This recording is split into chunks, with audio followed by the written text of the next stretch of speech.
Ahoj všichni, tohle je moje první video a promiňte za tu blbou kvalitu a hlasitost. Jsou to otázky z Facebooku, co mi lidi psali. Mám blbou kvalitu protože nemám pořádný foťák a všechno vybitý. Všechno, úplně všechno v tomhle baráku, pro mě tohle kompu. Takže první otázka zní, proč chceš být youtuber? Chci být youtuber, protože mě to baví.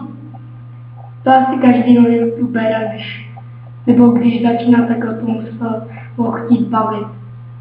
Kolik ti je? Je mi 10 let pro informaci. Kdybyste chtěli vědět nějaké informace, napište dolů do komentáře. Rád vám odpovím.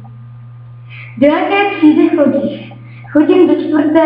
ročníku. A dneska, jak víte, jsme dostávali vysvědčení. A mám tyhle známky. Mám 1 dvojku. Učitelka mi dala 2, já tam měl 6 jedniček a 4 dvojky, není normální. Vidíte to?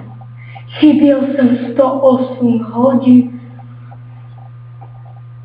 A dostal jsem 8 jedniček a 1 dvojku, takže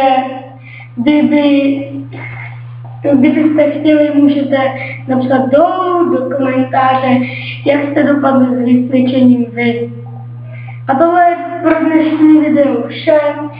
Určitě potěší like, odběr a to. Ahoj!